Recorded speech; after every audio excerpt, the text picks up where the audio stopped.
Hi, it's Susie and welcome back to my YouTube channel. We're going to keep this video really short and really sweet, no pun intended, but this is how I got rid of my sugar addiction, my processed food addiction. The processed food that I'm speaking of is really like candy bars, sugar bars, chocolate cakes, like basically sugar. I was really addicted. I was having a Snicker bar almost every single day. Sometimes I would have two. I was addicted to Reese's Pieces, and anything sweet basically. I had a crazy sweet tooth. They label it as having a sweet tooth, but really it's an addiction because what do you mean by, oh, I want something sweet to eat after you finish eat? That's an addiction. Let's call a spade a spade. But anyway, the first thing I did was that I admitted that I had a problem. I admitted that it was like an addiction to me. So because I know that it was a problem, I had to find a way to get help.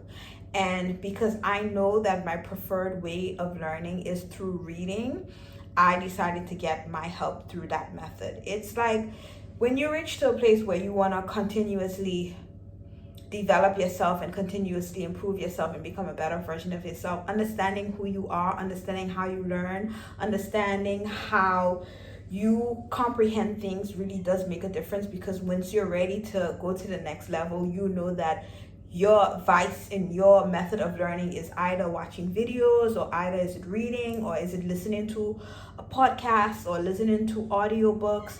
You kind of know what you need to do based on how well you know yourself. So because I knew I needed help, the first thing I did was I found books that really aligned to the problem that I was trying to solve, which was my addiction to sugar. So I kind of got a couple of books that were basically about how do you call it again, eating disorders. But I didn't have an eating disorder, I just had a sweet tooth.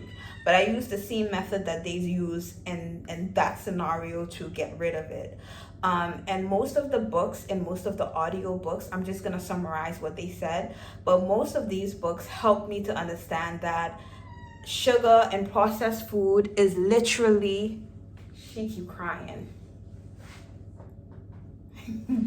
Sugar and processed food is literally empty calories. They have no nutritional content. It's basically like you're putting garbage in your body. It has no nutritional content. The way that they designed it, the way that they put different ingredients together, like in a lab, they intentionally made it so that it is addictive.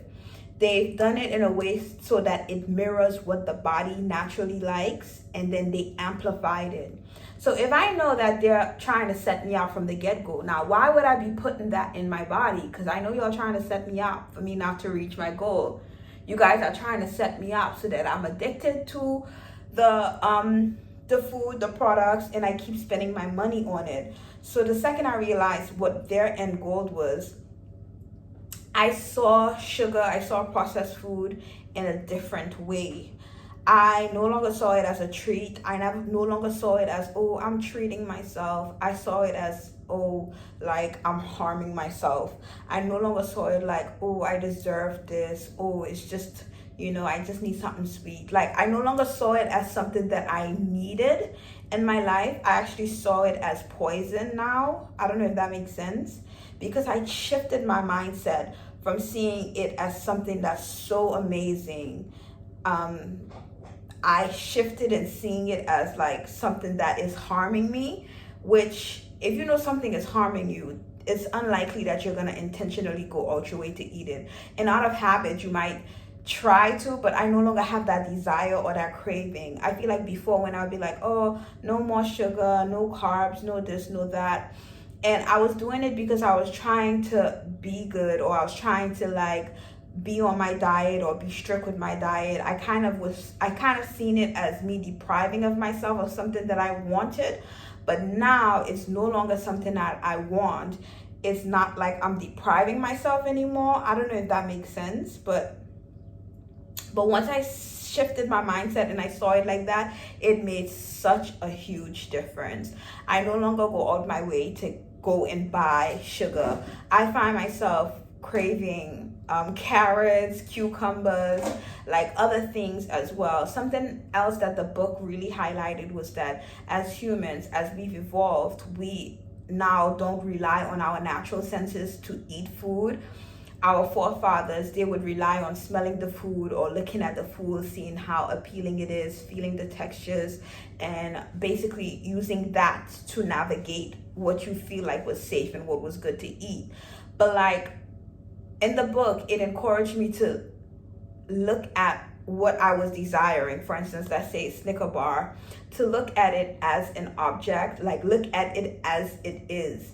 Take my time, inspect it, look at the color. It's like a dark chocolate brown color. Does that look appealing to you? No, it don't.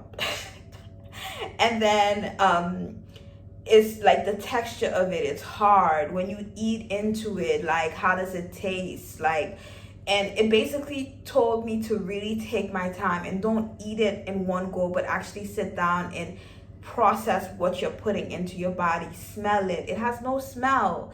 And then it said to compare it with something else that's like naturally occurring. For instance, like a carrot, an apple, a pear, some watermelons, anything else that is actually naturally occurring. And I did that a lot with strawberries because strawberries were in season. So I kept getting strawberries and I kept smelling it. It smells so good. It looks appealing. It's bright red. It has the seeds in it. It's green and bright red and green. It looked good. When you bite into it, it was juicy. And I couldn't eat so much. I could have only ate enough because when I was eating the vegetables and the fruits, it was sending a signal to my mind, to my brain that yes, she has eaten enough of that nutrient. I don't know if you get what I mean. But with processed food, because it is nutritionally empty, there's no nutrient in it, your body never gets that message that okay, I'm satisfied. I've reached the nutrients that I needed in this meal. Like I feel satisfied. You don't find that because you're constantly eating it because it has no nutrients in it. You know, you're never gonna get satisfied. That's why you could eat a bag of chips and you never feel full. That's why you could eat loads of processed foods and never feel full. Like it's never ending. But anyways, that's just a quick video of what I had to go through to stop my addiction. The other things was very easy right after I changed my mindset. It was just including more fruits and vegetables into my diet, drinking a lot of water, adding a lot of fiber, adding a lot of protein into my diet, and just being intentional, being more mindful, being more present. Just taking my time to eat and to chew. Like right before that, my bloating was insane. Like it was insane. And I'm like, the reason that you get bloating sometimes is also the food that you eat. I have IBS. It's actually getting much better since I've swapped over to eating less processed food.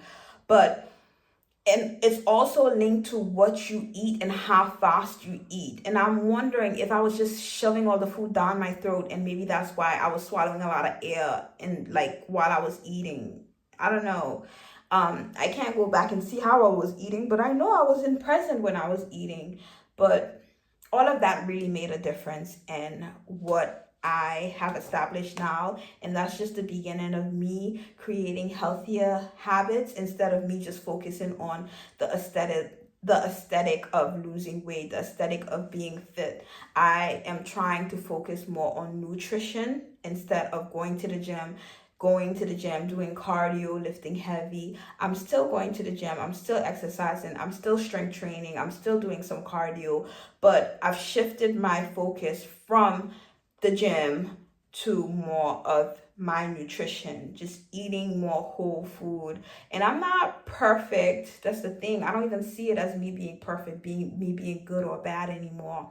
I feel like that was just the terminology that I'm used to. I need to change my terminology a bit more. I'm still on the journey, but I find that now I don't go up my way to eat it. It's been like about 2, 3 months now. It's almost 3 months now. I took a while before I can release this video because I wanted to be sure that I am no longer navigating the way that I used to. It's been making such a difference. Like my bloating has gone out the way. I have regular bowel movements now. My stomach is no longer hard. When I tell you, my stomach was hard. Like, now it's better. I feel like I'm reversing my insulin resistance. Not that I know I had insulin resistance, but I just know that some of the symptoms that I had looked like insulin resistance, like I was forming it. But I'm in a better place now. Anyways, this video has gone on for too long. It's been 10 minutes since I've been yapping. And like you know, on this channel, the videos that I make are very raw, very unscripted, unedited. It's just me coming, speaking, and sharing my experience and sharing my experiences and taking you guys along on this journey. Please comment down below if you could relate to anything that I said, because I feel like I talked a lot, but I feel like a lot of what I was saying is relatable, because I know I'm not the only person that has been experiencing this. But leave a comment down below. Let's create our own community. Let's talk and let's engage. And I'll see you guys on the next one. Bye.